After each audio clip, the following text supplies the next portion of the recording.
¿Qué sucede con aquel que decide seguir pecando de manera voluntaria? Con aquella persona que ya tiene conocimiento de la palabra. Y aún así persiste en seguir practicando una vida pecaminosa, practicando conductas que van contraria a la palabra. Porque aclaremos el punto, que una cosa es que yo peque no voluntariamente, no con la intención de hacerlo, sino por causa de que vivimos en este cuerpo que todavía tiene esa inclinación pecaminosa, pero que gracias al sacrificio de Cristo en la cruz, que venció el poder de la muerte y del pecado, ahora por su bendita gracia, Dios nos permite vivir en el poder de su fuerza una vida que le agrade a Él. Gracias a la obra salvífica y redentora, propiciatoria de Cristo, ahora yo recibo un poder sobrenatural, el Espíritu Santo, que me ayuda, me asiste, me fortalece en mi debilidad para que yo deje de practicar aquello que practicaba cuando vivía lejos de Dios. Ahora yo tengo conocimiento de las Sagradas Escrituras en cuanto a esa pasada manera de vivir, y dice, en cuanto a su pasada manera de vivir, tienen que despojarse de ella y vestirse de una nueva manera de vivir, y eso es un día a día. Un día a día. Ese es el poder del Evangelio que nos transforma, nos capacita y nos va guiando a una nueva experiencia de vida. Esa es la belleza en el Señor, esa oportunidad de cambio, y que yo, una vez voy obteniendo ese conocimiento, recibo el perdón de pecados y la fuerza del Espíritu Santo para continuar haciendo aquello que ahora Dios me revela por su palabra, y el Espíritu me guía a vivirlo. Entonces, no es menos cierto que en ese caminar puedo fallar. Lo importante es, lo identifico, me arrepiento, y ese arrepentimiento como único se valida. Como único se valida es yo haciendo retirada, no practicando, aborreciendo eso. No hay de otra. Entonces, siendo que esto es así, es importante que vayamos a las Escrituras y podamos ver qué es lo que dice la palabra acerca de aquel, porque Pablo le está escribiendo en el libro de los Hebreos, en el capítulo 10, que estamos hoy, a gente cristiana, a judíos que se habían convertido, muchos de ellos, al cristianismo. No le está escribiendo a incrédulos, a impíos, ateos. No, le está escribiendo a gente que profesa la fe en Jesucristo. Y les está exhortando a que no retrocedan a esa vida pecaminosa, que no es otra cosa que vivir practicando conductas que van contrarias a la palabra del Señor. Entonces, ¿qué le sucede a aquella persona que decide seguir pecando voluntariamente, conscientemente, sabiendo que lo está haciendo mal y no le interesa cambiar? Pues vamos a Hebreos capítulo 10. Y vuelvo y repito, cuando digo y no le interesa cambiar, mire, puede llorar, puede hacer lo que sea, pero si lo sigue practicando no es arrepentimiento, ¿ok? Es puro remordimiento. Y en el remordimiento no hay cambio. Remordimiento casi es una manera de manipular. Bueno, aquí estamos. En Hebreos 10, Pablo está hablando a un pueblo que está pasando por momentos difíciles, mucho sufrimiento, persecución. Y son precisamente esos tiempos de prueba donde nuestra fe es retada y donde se va a evidenciar también nuestra condición espiritual. Las pruebas no son malas, yo le digo que es la manera en que yo voy viendo cómo voy avanzando en mi compromiso con mi fe hacia Dios, cómo voy madurando, cómo van cambiando mis actitudes, mi manera de pensar de Dios, mi manera de pensar del dolor, del sufrimiento, cómo reacciono ante Él, comparo con años atrás y yo voy midiendo cómo voy avanzando. Eso es lo que debe ocurrir, ¿verdad? Cuando llegan momentos de dolor, de sufrimiento, tal vez antes, como me pasaba a mí, me enojaba con Dios, dejaba de orar, dejaba la Biblia, era todo un proceso, ¿verdad? Que no lo sabía manejar porque todavía no tenía esa fe más madura. Pero a medida que van pasando los años, usted va siendo perfeccionado en el Señor, porque esa es la obra también del Espíritu Santo, y usted tiene que ver un antes y un después, porque los sufrimientos siempre van a estar ahí, las pruebas, el dolor. El que debe cambiar es uno en la manera de verlas, de sentirlas y de vivirlas, a tal punto que uno pueda mantenerse por encima de la prueba con una fidelidad a Dios, con una fe que no retroceda en el proceso. Y eso es parte de la intencionalidad de Dios en las pruebas, irnos perfeccionando y permitir que nosotros mismos vayamos evaluándonos y vayamos conociendo cómo va nuestro progreso, porque Dios hace rato que lo sabe. Y muchas veces descubrimos que creíamos que íbamos por un paso, que estábamos bien maduros, bien fuertes, y llega una prueba y cuando vemos nos asombramos y hasta nos asustamos de ver cómo reaccionamos y descubrimos que tenemos enojo con Dios o nos viene duda de esto. Y a veces experimentamos unos procesos de crisis de fe inimaginables,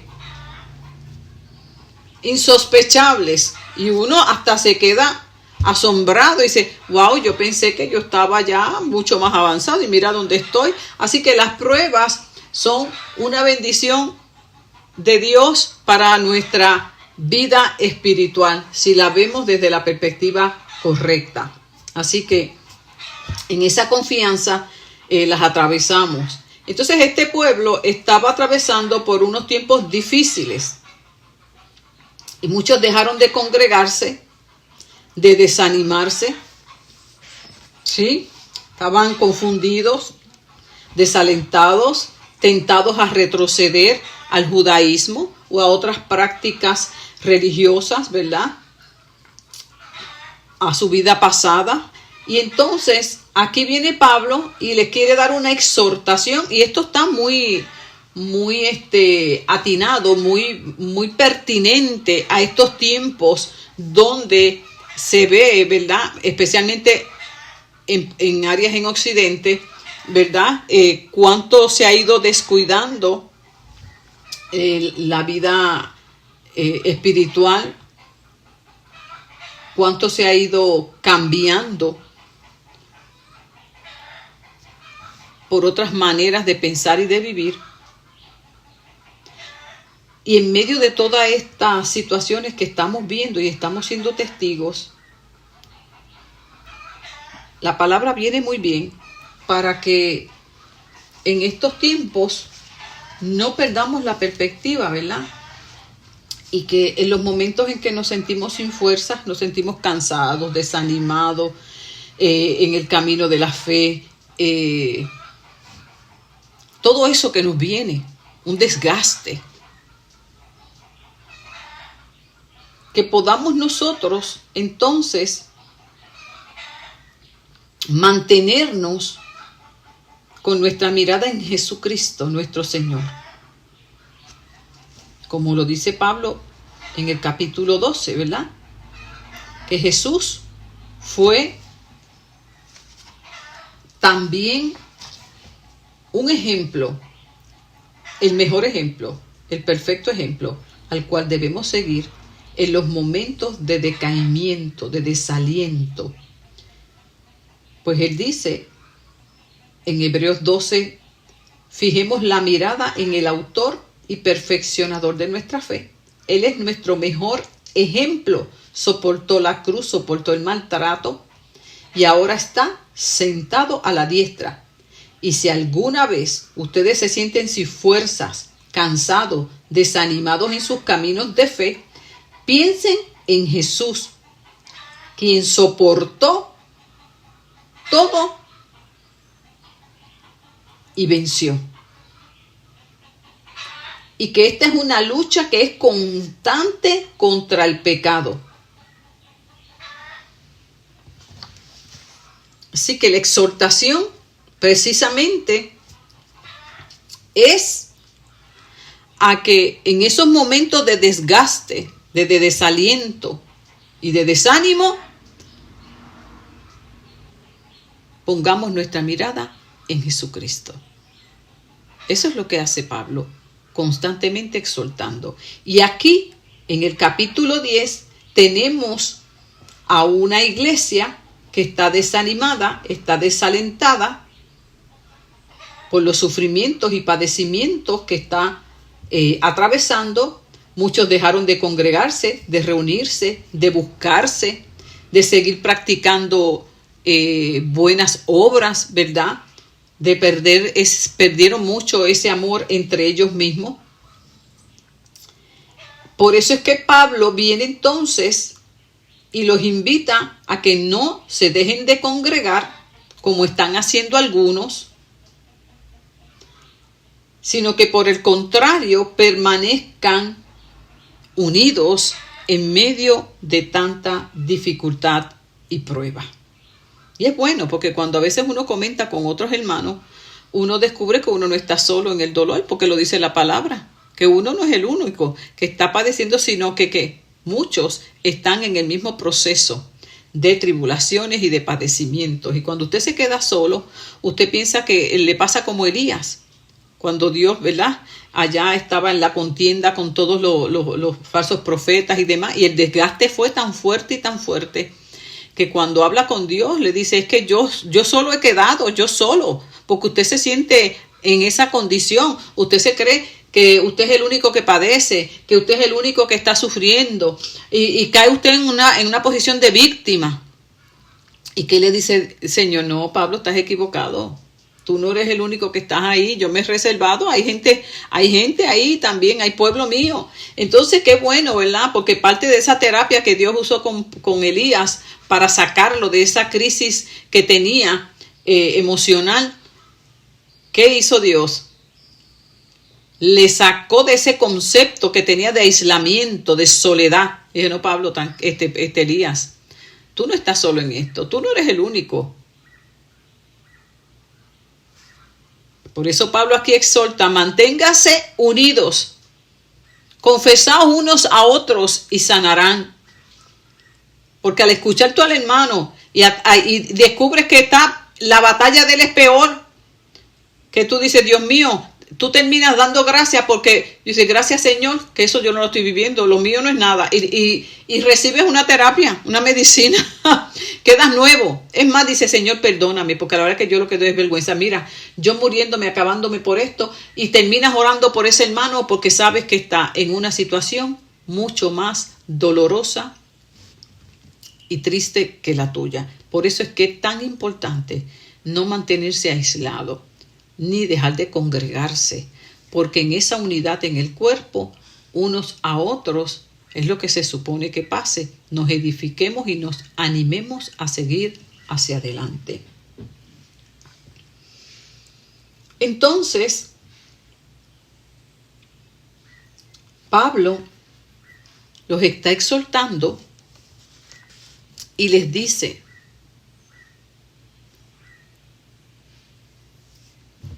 si seguimos pecando después de haber conocido la verdadera enseñanza de Dios, ¿qué quedará por hacer?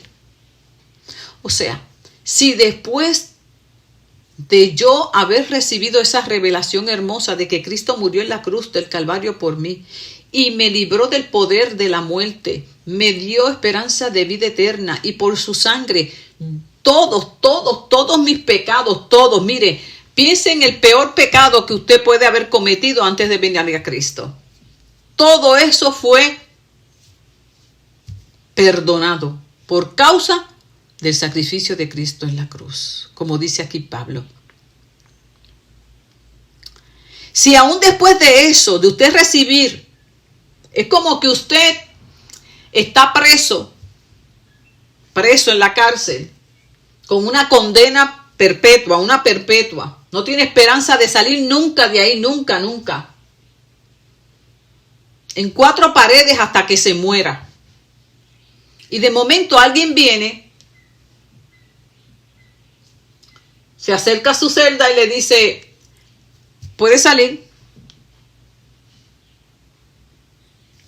¿Usted se va a quedar qué? ¿Cómo va a ser si la mente mía era que yo me iba a quedar aquí hasta que me muriera? No. Todo le fue perdonado, se pagó una fianza, se arregló con el juez y usted puede salir a la libre comunidad. Y usted llevaba años ahí con esa perpetua. Póngale que llevaba 20, 40 años, qué sé yo. Y de momento usted puede salir. Y después de esa maravilla que acontece en su vida, usted sale y vuelve y comete el mismo delito que lo llevó a esa celda, o peores, y sigue cometiéndolo. Pues ¿qué va a hacer el Estado? Pues a usted lo que le va a esperar es la silla eléctrica. No le van a poner ni la perpetua. Directamente, ¿para dónde va? Lo más seguro. Y dependiendo, ¿verdad? El crimen cometido. Pero lo más seguro que dice perpetua, porque la perpetua no le hizo nada, no lo cambió. Pues muerte.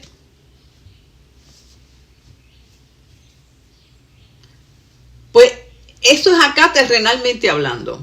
Nosotros teníamos una sentencia de muerte.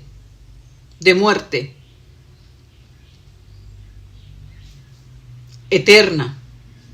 Y aunque tenemos la muerte física como una sentencia porque eso es causa del pecado, no es menos cierto que ahora tenemos esperanza de resurrección en Jesucristo. Así que aún la muerte física para nosotros no es algo de desesperanza, aunque puede provocar, ¿verdad?, ese temor, porque Cristo, que es el primogénito de los muertos, dice la palabra que así como Cristo resucitó de entre los muertos, también nosotros resucitaremos. Así que las dos muertes, tanto la física y la espiritual, gracias a Jesucristo, no han de prevalecer por siempre. Entonces, mire qué cosa más hermosa. Entonces, yo vivía en un pecado, sin esperanza. Vienen y me dan esa noticia maravillosa. Me dicen, Ana, Cristo murió por ti. No importa todos los pecados que tú hayas cometido, no importa lo que tú hayas hecho y dicho, Cristo canceló todo aquello que tú te merecías por esa vida pecaminosa. Y gracias a Jesús, ahora en Dios ahora te ve cerito pecado. Cerito. Puedes desde hoy comenzar una nueva vida en el Señor. Y aunque te mueras, tu cuerpo será levantado algún día. Y vivirás por siempre. Hermano, qué cosa más linda. ¿Usted sabe lo que es eso? Y Ana, como Dios en su misericordia sabe que todavía estás atrapada en este cuerpo frágil, si pecas, arrepiéntete rapidito, arregle ese asunto rápido y pídele a Jesús que de la misma manera que te perdonó ese día que tú lo aceptaste en tu vida y que te limpió de todo pecado, que una vez más te limpie de todo pecado inmediatamente. Y vela esa área en tu vida y ora para que Dios te ayude y te siga santificando ahí, para que no sigas en esa condición. Y entonces, qué belleza, hermano. Entonces usted dice, wow, qué cosa más linda. Me canceló todos los pecados antes de venir a Él. Me recibe como una hija. Y comienzo en cero con Él, no importa las aberraciones que hayan pasado. Y ahora de ahora en adelante a vivir una vida recta para con Dios. Y si peco, abogado tengo en el cielo que me va a perdonar y a mantener cerca de Dios continuamente. Cerca de Dios continuamente. Porque el pecado es el que nos aleja de Dios. Pero ahora en Cristo permanecemos en Él. Qué lindo. Eso fue lo que le explicó Pablo a este pueblo. Les dijo, si seguimos pecando después de haber conocido la verdadera enseñanza de Dios, ningún sacrificio podrá hacer que Dios nos perdone. No se podrá hacer nada más. Ya Cristo lo hizo todo. Cristo lo hizo todo. Derramó su sangre en rescate nuestra. Entonces, ¿qué dice Pablo? No se puede esperar nada más. ¿Sabe qué es lo que se va a esperar? Con aquel que continúa en una actitud pecaminosa sin arrepentimiento. Y vuelvo y le digo, la única evidencia de ese arrepentimiento es que usted se aparte de ese pecado. Que usted no quiera. Que Señor, no quiero más esto, ayúdame a salir de aquí. Y usted pone todo el empeño para salir de ahí porque usted no quiere eso a pesar de su debilidad humana. Y usted rompe a clamar, no quiero esto, no lo quiero, Señor, dame una salida, ayúdame. Y Dios te va a ayudar. Porque el que se humilla, Dios lo recibe. ¿Y qué le espera entonces? ¿Qué le dice Pablo? Bueno, a ustedes los que no se quieran arrepentir y quieran seguir viviendo esa vida pecaminosa, lo único que les va a quedar, mire qué tremendo lo que dice el lenguaje actual, que me gusta como lo dice. Van a vivir con un miedo terrible. Usted sabe lo que es que usted después de haber conocido el evangelio, la palabra, usted sigue ahí, usted no va a tener paz jamás. Y usted lo que va a tener es una convicción de juicio. En vez de ya pasar de una convicción de pecado, porque ya usted sabe que está en pecado, pero al no arrepentirse y seguir ahí, a usted lo que le va a venir es un temor al juicio que le espera. Dice, no nos quedaría más remedio que esperar con un miedo terrible el juicio final. No va a tener paz. Aterrado. ¿Por qué? Porque su mente, su conciencia lo va a estar acusando continuamente. Y esa no es la vida que Cristo nos vino a dar. Pero como no hay cambio y no hay arrepentimiento y usted persiste en eso, por eso cuando escucha del juicio final, usted se asusta. Del arrebatamiento, usted se asusta porque usted sabe que está mal. Porque nosotros, los que vivimos en paz con Dios, escuchamos del arrebatamiento, mire hermano, y eso es, ay Señor, ¿cuándo será? Con ese deseo de irnos con Él. Y escuchamos del juicio final y no nos asusta. Porque sabemos que no vivimos en condenación, sino en paz con Dios. Y lo que hacemos es pues orar y el Señor ten misericordia de aquellos que no te conocen. Y otra cosa, pero no nos asusta. Porque vivimos en paz con Dios. Porque dice la palabra precisamente eso. Justificados pues por la fe, tenemos paz para con Dios, dice en Romanos 5. Entonces, si yo vivo esa justificación, que no es otra cosa, que ahora por causa de yo haber puesto mi fe en la obra salvífica de Cristo y haber recibido el perdón de Dios, pues como yo no voy a estar en paz, yo vivo en paz, precioso, porque todo aquello que hice mal se canceló y ahora gracias a Jesucristo Dios me ama. Y si peco, me arrepiento y mantengo mi comunión con Dios. ¡Qué belleza! Y que sé que mientras esté en este cuerpo débil y frágil, podré pecar, sea de mente, de omisión, de cuántas cosas, hermanos, nosotros mismos no nos observamos, de actitudes, pensamientos, deseos, cuántas cosas afloran que no son del agrado del Señor. O como dice Santiago, no pueden controlar esa lengua y usted se encuentra a veces murmurando, criticando, juzgando. Inmediatamente eso sale. Usted dice, Señor, Dios mío, perdóname, ayúdame, ten misericordia de mí. Ayúdame, Señor, a no juzgar tan rápido. Señor, perdóname, ayúdame. Ay, Padre, bendito sea tu misericordia. Señor, ayúdame, Padre, a no estar criticando. Entonces, esa es la vida suya en el Señor. Porque estamos atrapados en este cuerpo. Pero no hay la intencionalidad, no hay la indiferencia, sino que me duele cuando lo hago. Inmediatamente, Señor, por favor, ayúdame, perdóname, perdóname. Y usted sigue que ahí hasta que Cristo venga. Pero a lo que se refiere aquí Pablo, es al cristiano, ¿verdad? Aquel que ha conocido y dice que sigue pecando y no abandona eso. Está consciente que lo está haciendo y no remedia el asunto para evitarlo. En la otra manera que estoy explicando, es algo como que sale espontáneo de nuestra misma naturaleza. No lo estamos pensando, no lo estamos maquinando. Es que a veces sale así porque esta es la fragilidad que tenemos. Inmediatamente lo detectamos que por algo dice la palabra. Si no fuera así, no decía en hebreo, pues si alguno ha pecado, abogado tiene en el cielo. Pues porque Dios sabe muy bien en la fragilidad que estamos humanas. Y en el amor de Dios tan bello nos hace provisión. Y dice, bueno, hasta que vayan y sean libres de este cuerpo, pues mire, ya sabe, Jesucristo, el mediador. Porque solo hay un mediador entre Dios y los hombres, Jesucristo. Voy a Cristo Jesús.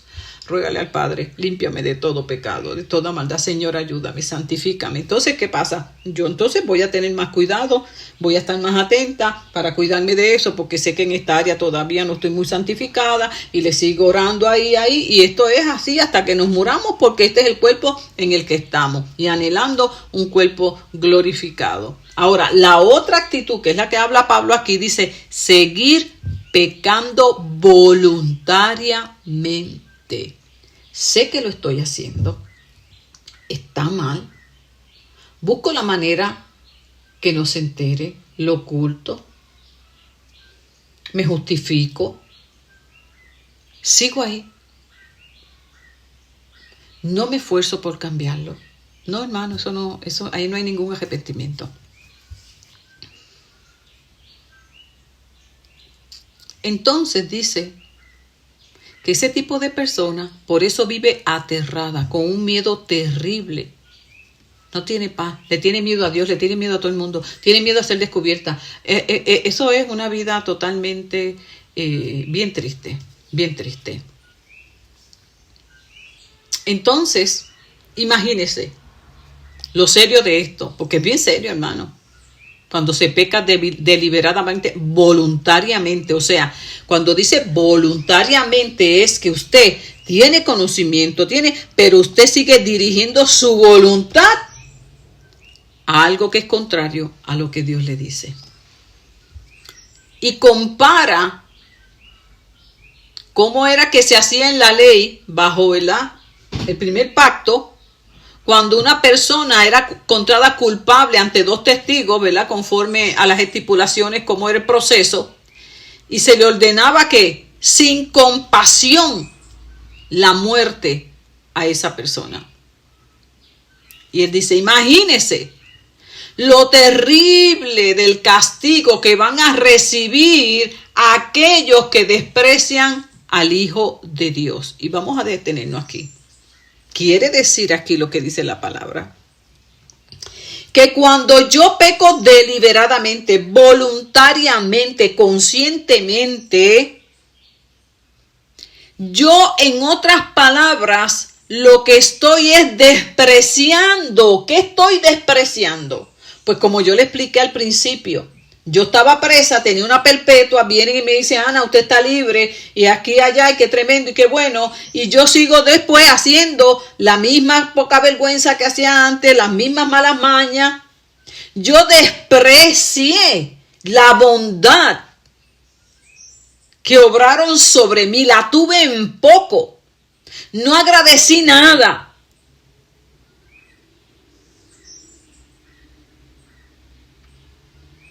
Y dice aquí,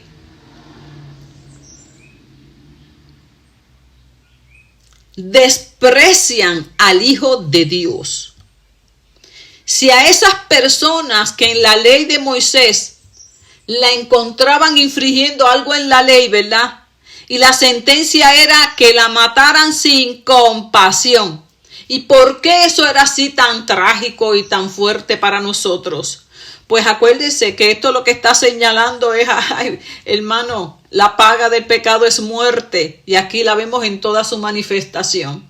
Y gloria a Dios. Yo amo a Cristo. Jesús, tú eres bello, tú eres tan precioso.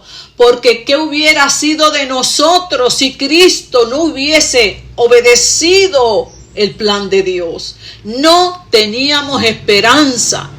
Ni tú ni yo teníamos esperanza, porque, amado, mira a ver si tú no pecas por algún lado. Si no es de pensamiento, es de acto, es de intención, algo siempre sale de esta naturaleza corrompida y adámica. Pero qué hermoso es que yo inmediatamente puedo recurrir a Jesucristo y decirle, Jesús, perdóname, que tu sangre me limpie una vez más. Y ayúdame a vivir una vida agradable a Dios. Qué lindo que usted tiene ese manto donde pegarse y buscar el oportuno socorro. Qué hermoso. Que Dios me entiende. Que dice la palabra en el Salmo 103. Que Dios no se olvida de nuestra condición. Que Dios sabe de nuestra fragilidad. Que somos polvo, que hoy somos una cosa y mañana ya dejamos de ser, como una flor, como la flor del campo que hoy es y mañana deja de ser. Hoy parecemos algo maravilloso y mañana estamos hechos polvos. Y Dios en su amor y en su misericordia nos amó, hizo provisión, nos perdonó. Y siempre, siempre que nos acerquemos a Él con un corazón contrito y humillado, nunca, nunca, nunca nos despreciará. Mira, no importa lo que tú hayas hecho. Es que no importa la cosa que tú hayas hecho y el diablo te diga, hasta aquí tú llegaste. Esta sí que no te la van a perdonar. A la verdad que tú eres Y sigue por ahí el diablo acabándote. Pero si tú haces como la cananea, te humilla. Y aunque los discípulos ahí la criticaban y le decían a Jesús, despáchala, no, y ella ahí humillada, rogando que Jesús le pusiera atención. Y Jesús verificó bien ese corazón. Ella no le importó, aunque fueran migajas lo que recibiera. Voy a seguir esperando. Ay, hermano, es que cuando Dios ve un corazón contrito, humillado, cuando Dios ve un corazón dolido, que sabe bien que no quiere hacer eso, y le clama al único que puede librar, ¿cómo Dios no se va a mover a misericordia? Pero Dios pesa ese corazón, lo pesa, porque Dios no puede ser engañado ni burlado. Y es imposible, escúchame bien, mi amado, es imposible que si tú te acercas con un corazón correcto delante de Dios, continúes igual. Es imposible. Porque eso sería prácticamente invalidar la palabra de Dios. Cuando dice la Escritura, el que se acerca a Dios, Dios no lo echa fuera. Pero ese que se acerca, procure acercarse con la actitud correcta y el corazón correcto. Ay, hermano, porque ¿quién podrá burlarse de Dios? ¿Quién podrá engañar a Dios? Es que no lo podemos engañar. Mire, nos podemos engañar a nosotros y a cualquiera, pero a Dios no. Entonces el resultado validará si realmente nos acercamos con la actitud y el corazón correcto. Porque la palabra de Dios es infalible. Todas las veces que yo voy a Dios humillada, arrepentida y aborreciendo eso, a mí Dios nunca me ha fallado, nunca.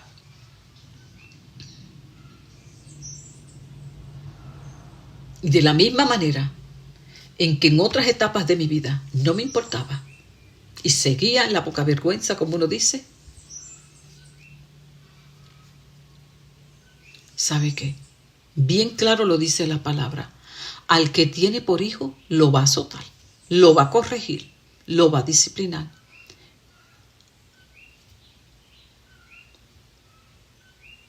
Por desobediente. Y me iba corrigiendo.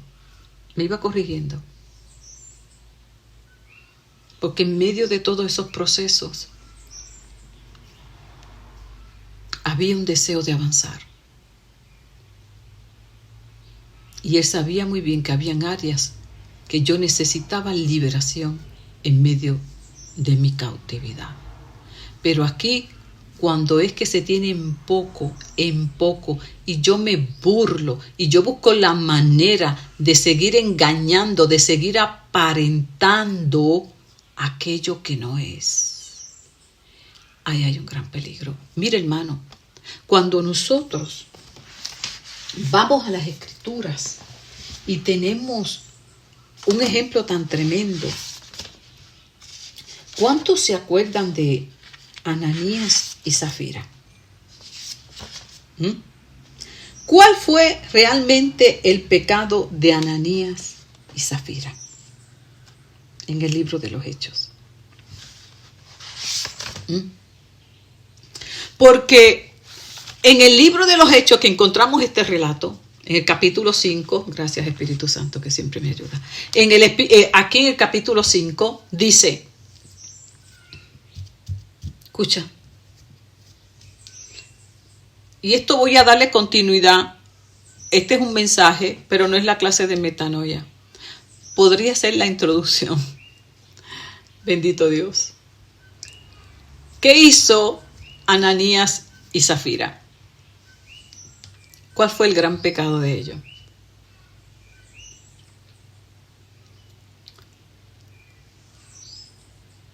¿Podríamos pensar que fue mentir al Espíritu Santo? Sí, estuvo mal.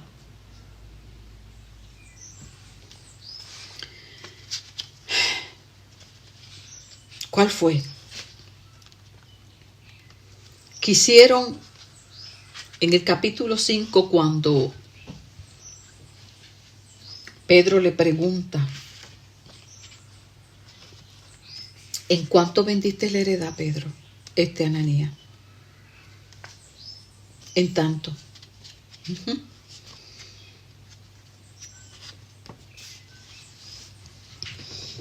Ay, hermano.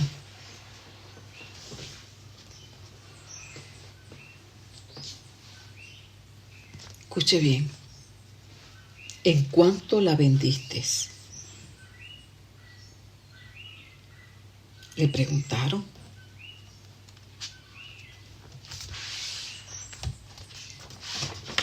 En tanto, Pedro. Fíjese que Ananías no tenía necesidad de mentir. Era su heredad. La podía vender en la cantidad que fuera y entregar lo que él quisiera, porque eso no era algo obligatorio. ¿Ok? Pero, ay, hermano, qué terrible. Cuando usted lee antes en el capítulo 4 del libro de los Hechos, dice la palabra que Bernabé había vendido un terreno suyo. Y escuche bien, y dice, y entregó todo el dinero de la venta a los apóstoles, Bernabé. O sea que el corazón de Bernabé era un corazón que dadivoso, desprendido. Y él tenía un compromiso con el reino tal que lo entregó todo. Nadie se lo pidió, voluntariamente. Yo acá deduciendo, pareciera que Ananías se enteró de ese acto tan bondadoso y desprendido de Bernabé. Y aquí vamos a ir viendo el gran pecado de Ananías, que lo llevó a mentir. ¿Está entendiendo? Escuche bien.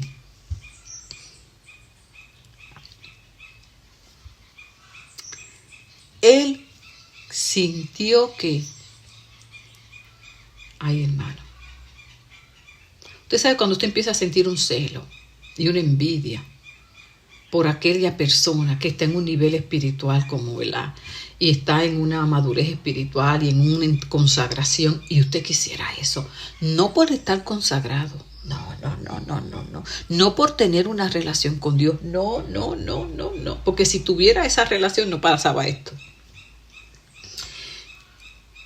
Como Simón el Mago, en la envidia, en la maldad que llevaba dentro, de que lo admiraran, de que dijeran que él es el hombre poderoso, el gran poder de Dios, y que la gente pusiera los ojos en él. Esa competencia y toda esa maldad que llevaba Simón. Aquí tenemos a Ananías, un hombre que comenzó a ver a Bernabé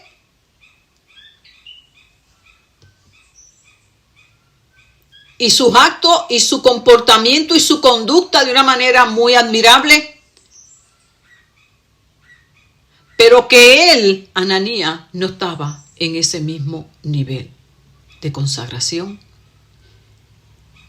Ay, hermano, y esto nos ayuda a ver una vez más la condición en la que estaba Ananías. Pero eso es nuestra clase de hoy de metanoia.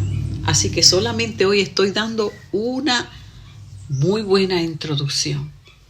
Porque si estás pecando deliberadamente, chequea tu corazón. Así que te espero en la clase de metanoia para continuar dándote más detalles y así poder ayudarte a que salgas de esa condición. Dios te bendiga.